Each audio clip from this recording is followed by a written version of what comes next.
Bom dia, Pai seja contigo, que a graça, a paz, as misericórdias do Senhor esteja sobre a tua vida, sobre a tua casa, que o Senhor abençoe tua entrada, tua saída, teu sentar e teu levantar. Deus é bom, Deus é fiel, a Ele toda a honra, toda a glória, todo louvor e toda adoração. Porque nele, por Ele e para Ele são todas as coisas. O Senhor é fiel, o Senhor é justo e Ele é poderoso para fazer na sua vida muito mais além do que você tem pedido ou pensado. Amém? Louvado seja o nome do Senhor Jesus Cristo. Antes de entrar na meditação da palavra, eu vou deixar o meu recado, pedir para que você deixe o seu like. Ele é muito importante, ele nos ajuda a ter visibilidade. Comente, compartilhe. Você que ainda não é inscrito nesse canal, se inscreva, nos ajude a propagar o Evangelho da Salvação. Porque o nosso intuito, o nosso objetivo, falar do amor que cura, do amor que salva, do amor que liberta, do amor que transforma. Dizer que o Senhor é o único e suficiente Salvador. Ele é poderoso para fazer na sua vida muito mais além. Amém? Louvado seja o nome do Senhor Jesus. Vamos meditar? Hoje a palavra do Senhor se encontra no Evangelho de Mateus, capítulo 4, versículo 18 a seguir, que diz assim: E Jesus, andando junto ao mar da Galileia, viu a dois irmãos, Simão, chamado Pedro, e André, seu irmão, que lançavam a rede ao mar, porque eram pescadores.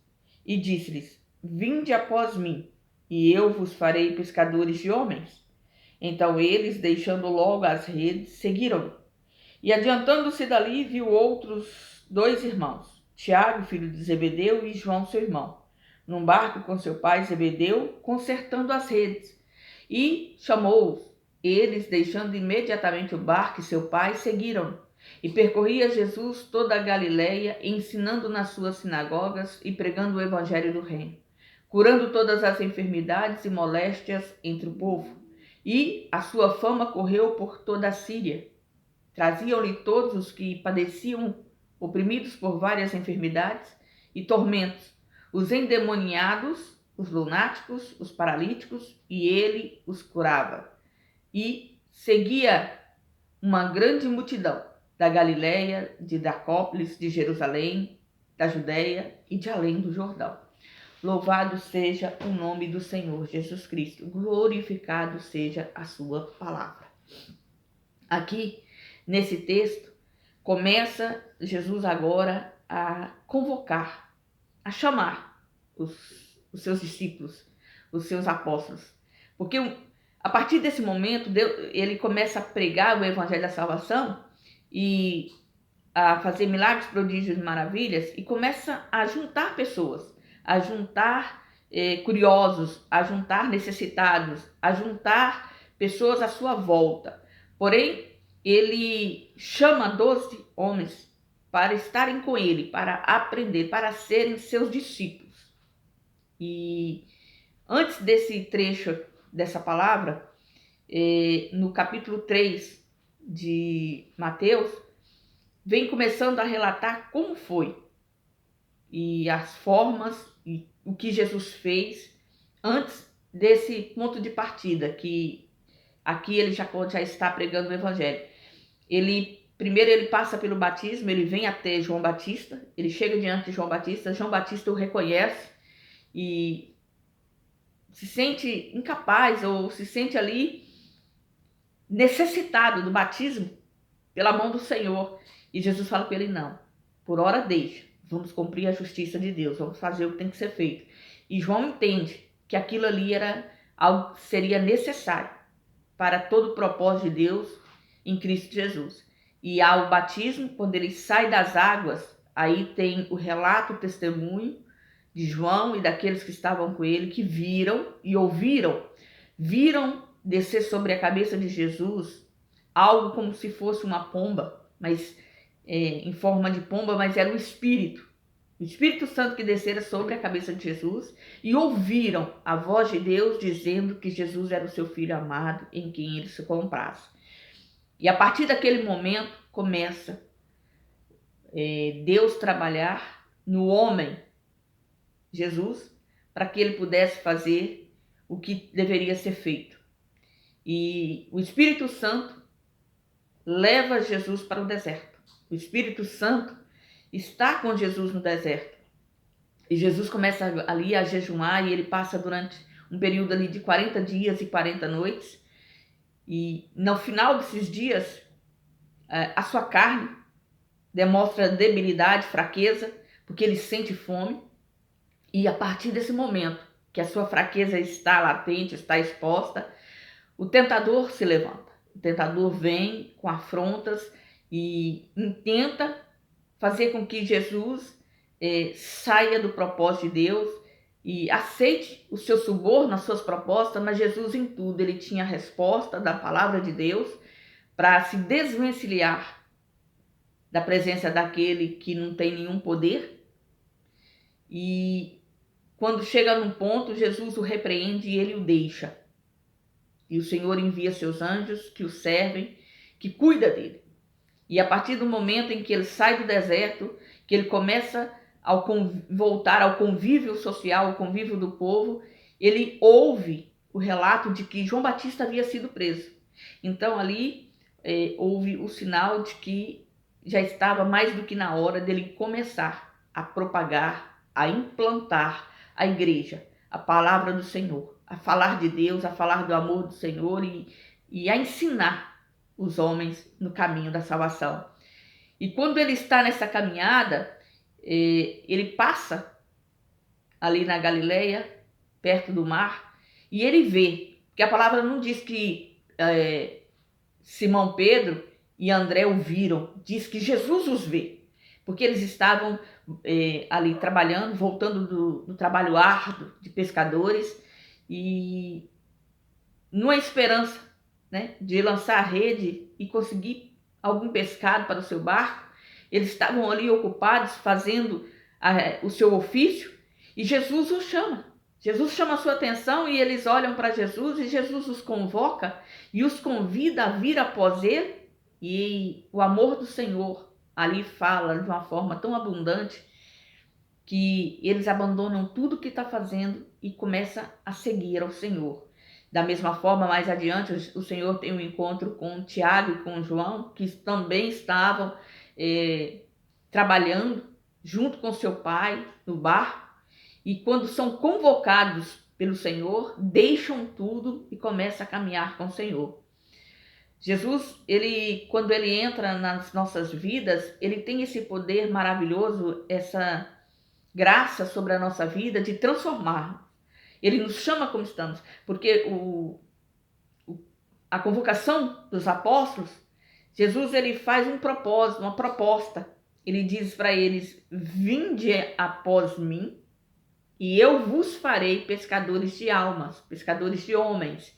E pescadores eles já eram, conhecimento e ofício da pescaria eles tinham, sabedoria de lançar as redes e de fazer esse trabalho, para eles era algo comum, porque era algo que eles faziam todos os dias. Então a proposta do Senhor não era fazer algo assim extraordinário, sobrenatural, que eles não soubessem, que eles não pudessem.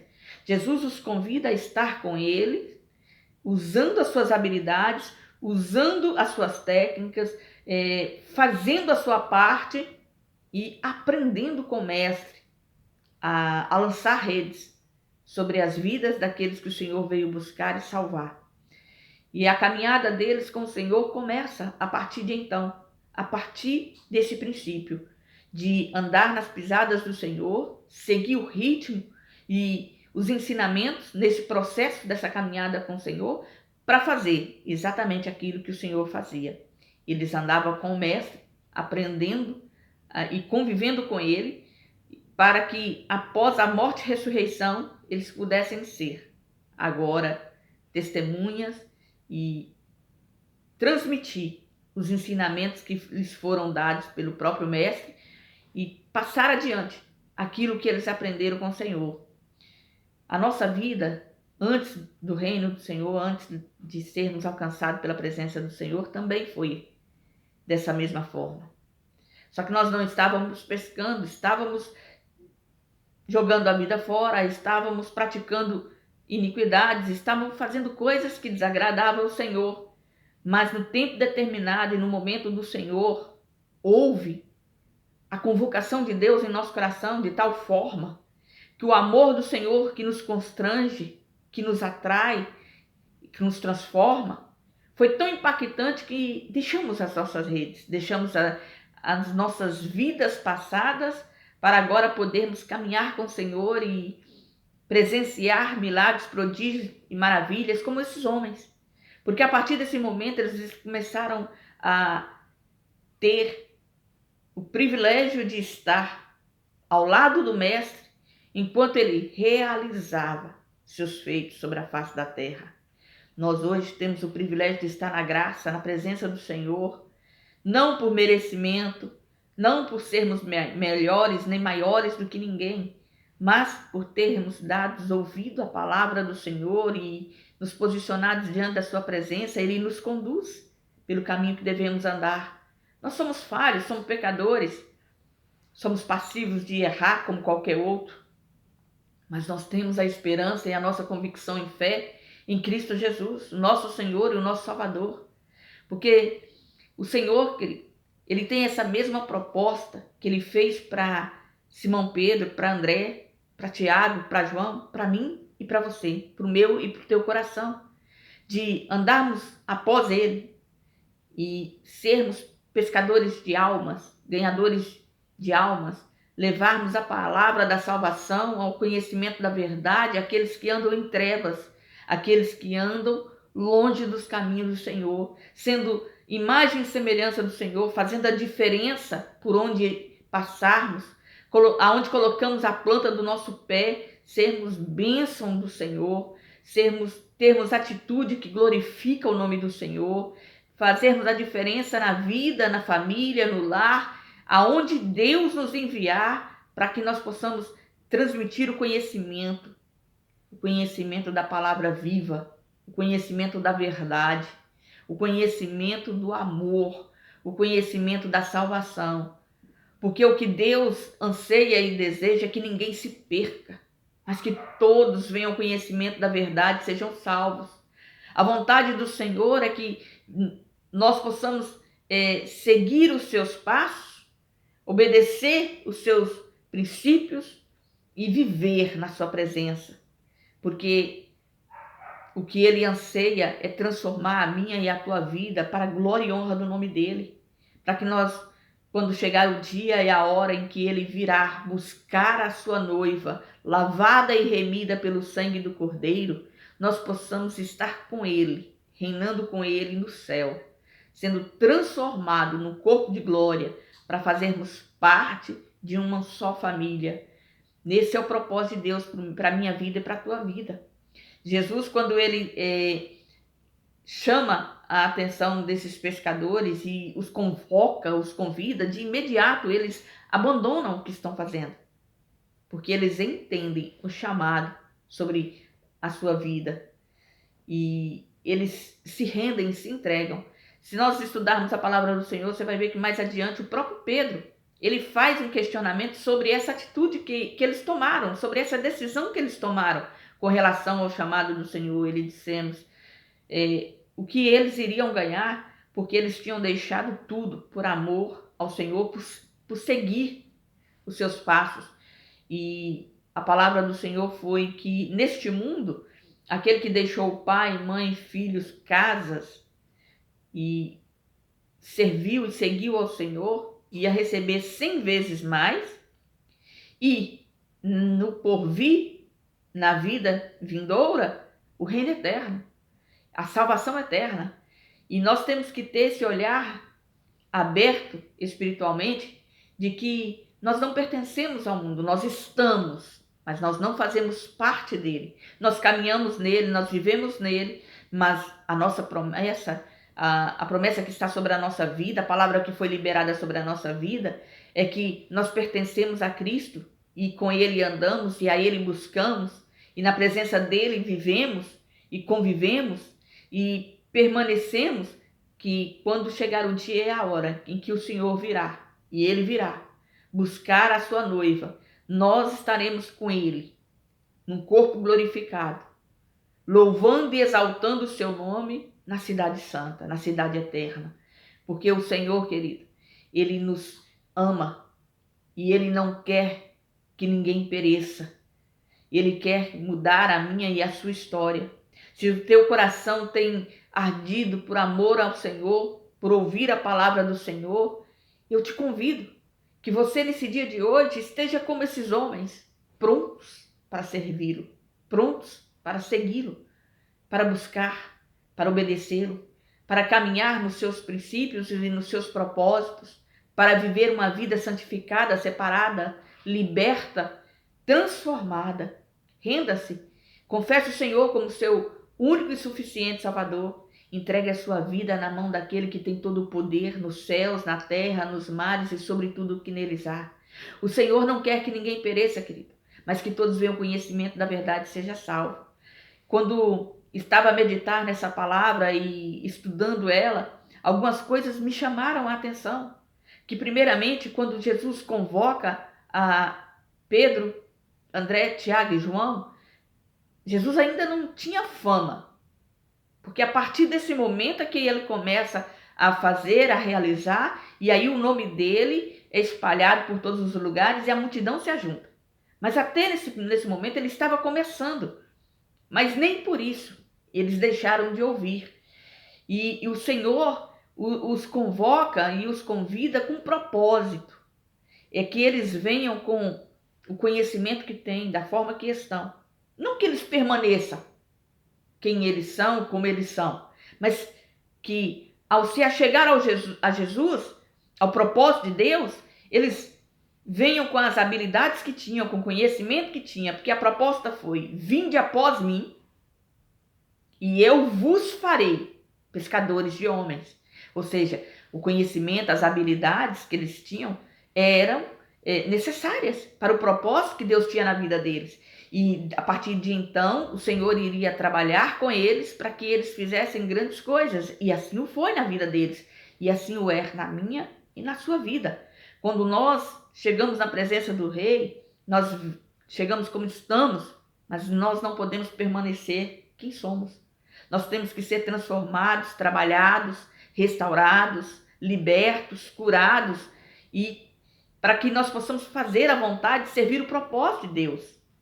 Aqueles que dizem que o Senhor o chamou assim, e assim ele é, e assim ele vai permanecer, ele ainda não entendeu. Ele ainda não conheceu a Cristo Jesus com liberdade e inteireza de coração, porque quando nós nos rendemos no propósito de Deus e entregamos a nossa vida a Ele, nós permitimos que Ele nos governe. Nós não direcionamos: olha, só pode entrar aqui, só pode vir só até aqui, daqui em diante não, nessa área aqui eu mexo, o Senhor pode deixar que eu resolvo. Não, não é. A nossa entrega, tem que ser plena, tem que ser total. Nós temos que permitir que o Senhor trabalhe nossa mentalidade, o nosso coração, o nosso caráter, a nossa vida, para que as nossas atitudes e o nosso comportamento reflita a imagem de Cristo, a presença do Rei em nós, porque nós somos testemunhas fiéis dele sobre a face da terra, embaixadores de Deus, representantes do reino, por onde ele nos enviar e aonde estivermos. Nós temos que fazer a diferença, nós temos que ser luz e sal da terra. Temos que ser diferentes, sim, porque nós vivemos de forma diferente, porque a partir de agora não somos mais nós que vivemos, mas Cristo em nós. E ele muda a nossa vida, ele muda a nossa história, porque estar com Cristo faz com que nós possamos viver a vontade de Cristo, o propósito de Cristo, o querer de Cristo. E isso implica abrir mão de nós mesmos. Quando ele diz mais adiante, aqueles que quiserem vir após mim, negue-se a si mesmo, tome cada dia a sua cruz e sirva-me. Então eu quero te dizer, se você tem ouvido a voz de Deus, se o Senhor tem te convidado e convocado a estar na sua presença, renda-se, entregue-se, negue-se diante do Senhor.